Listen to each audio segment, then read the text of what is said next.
Today we're checking out a gem of a video by the Sound Collective NYC. It features one of the most legendary sample-based producers of all time, which is Just Blaze, and he gives off some of the masterclass dope tips that got him through his career. And if it's something like that, I think it's worth sharing on this channel, and the link will be in the description box. So let's go. All right, so I got my chips and stuff right here. Let's go to the other view. One of the clues, is like looking at the personnel. Like this record has Joe Sample playing on it. It's got Ray Park. So here we go. The idea that I've been toying with is definitely a slow burner. A lot of people know me for big, bombastic sounds. And this is going to have some of that. Hopefully the audio will be good. But we're going to start out by setting the tone. Tone is very important. And sometimes setting a tone comes about with finding the right sample. We're working with Dee Dee Bridgewater's My Lonely Room, produced by Gene Page. Like a lot of times when we are digging for samples, it's not just about, just finding something that sounds good. I mean, obviously that's the goal, something that hits you. Yeah. But one of the clues, is like looking at the personnel. Like this record has Joe Sample playing on it. It's got Ray Parker Jr. playing on it. James Gilstrap is on it. And like I said, Gene producing it. It's a who's who of great musicians and vocalists, So what he's explaining is basically something that's kind of lost in translation in sampling these days. All right. So there were key things that you had to do when you were crate digging. And one of the things, and most people didn't know it, one quick tip, I've shared it on this channel a few times, is a lot of the greats would bring flashlights with them so they could look at the grooves to see, how dark the grooves are. And that means that if if the groove was dark, that means that there was no drums in that area, meaning that, you had sample superiority and you could just basically chop whatever up that groove up without having any stems. So there weren't no stems back in the day. But the other thing was just knowing who was playing on the records themselves. And the reason why I say it's lost in translation, because when you sample something digitally, you don't necessarily get liner notes or anything like that.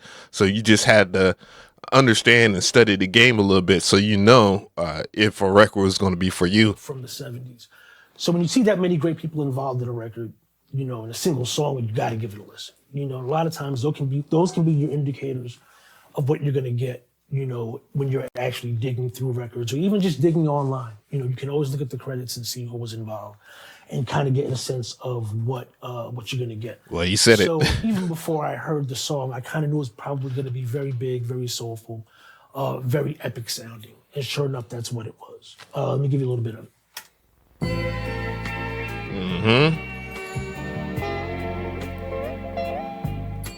I don't know how much I can get away with, so I gotta fast forward a little bit. This is not almost has a somber feel to it, but there's power underneath that. Let's listen again.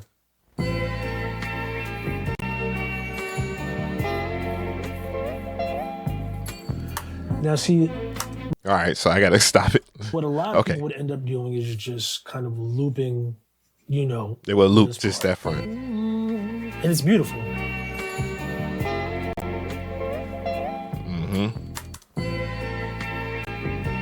All right. I get you.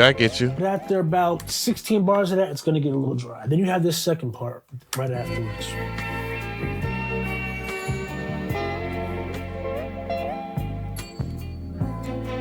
Oh boy. So I have to stop in certain aspects here. I didn't know it was going to be that where he's going to play so much of the raw. Most times, or many times, what I'll do is I'll try and, I'll take little bits and pieces, right? I'll take that whole sequence and chop it up into little tiny pieces and try to rearrange it. But I feel like sometimes if you do that, you take away from the soul and the feeling, which can be fine. But I feel like I want to preserve the mood of this record. I don't really want to disturb the groove. I want to change it and enhance it. So yes. So one of the things that I teach or I tell people about when they are sampling is certain modes. I get it. Manual chopping is a thing that we can do on the modern day MPCs or whatnot, and a lot of the samplers out there they do a decent job of giving that kind of workflow if you're in the digital world. Um, the thing about BPM chopping that matters the most, and is that you're able to preserve a lot of that record. So if you wanted to loop certain aspects or make it sound like it's a loop, you could because of fractions. So BPM chopping or regions chopping, they deal with fractions. And if you can get quarters, quarter notes, half notes, whole notes of a sample, you could rearrange that sample without even disturbing how the natural order of things go. Because, sometimes people just chop stuff and, do whatever. But that is the reason why I always preach BPM chopping over manual chopping, though manual chopping does his thing. Sometimes what I'll do is I'll take the parts that I like and just loop them.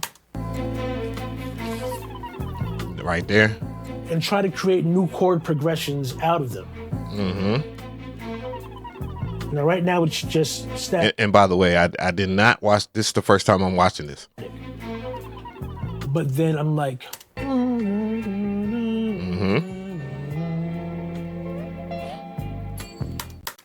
So then what I'll do is I'll start, taking the different regions and just transposing them and see what I end up with. Say we go up. Say we alternate between the main chord and then maybe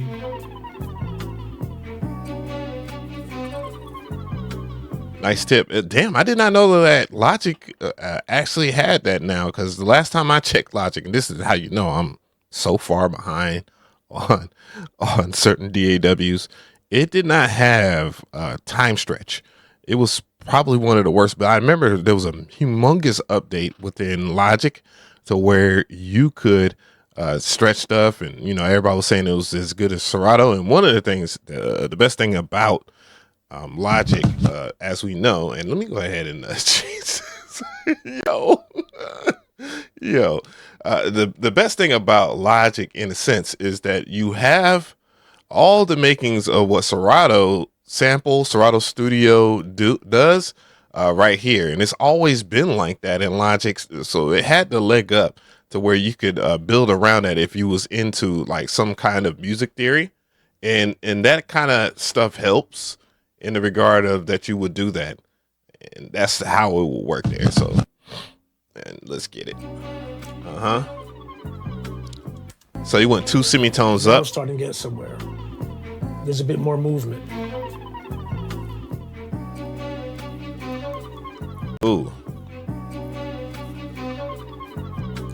But even still, that can get boring after a while. But it's a start.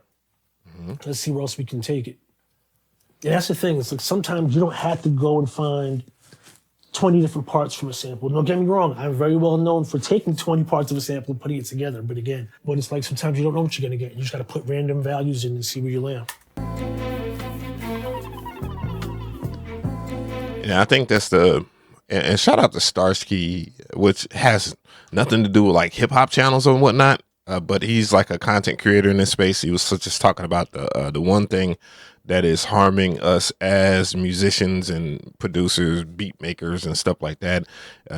He was talking about, people just not having fun. And if you don't have fun, bro, the chances of you really getting there. And I seen Ice-T say this too, not too long ago on TMRO. Dude, if you're not having fun with it and you're just kind of like chasing the money, dude, you're more than likely just going to be less successful, because the money is what's driving your motivation.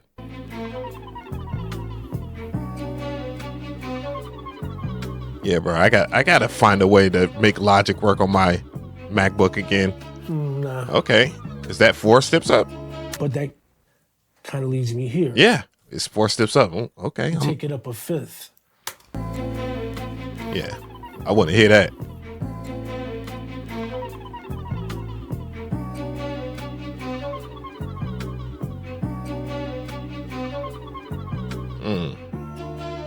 Ooh. And what if it goes back down? Ooh. Now you're getting, so now we have the beginnings of a groove. So let's fast forward in the process a bit. I've taken the samples, sped them up a bit, and added on to that groove, but you'll still the same basic idea. We've built the main valley. We had the peak with the turnaround, and we come back down to the valley. Okay, then. You know, a little example of the different variations that I came up with.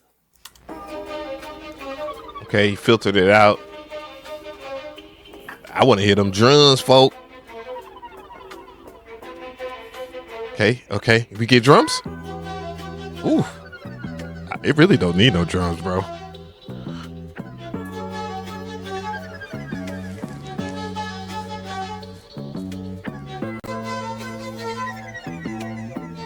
Bro, I'm curious.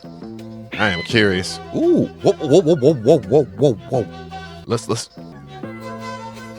I heard, look. I love that.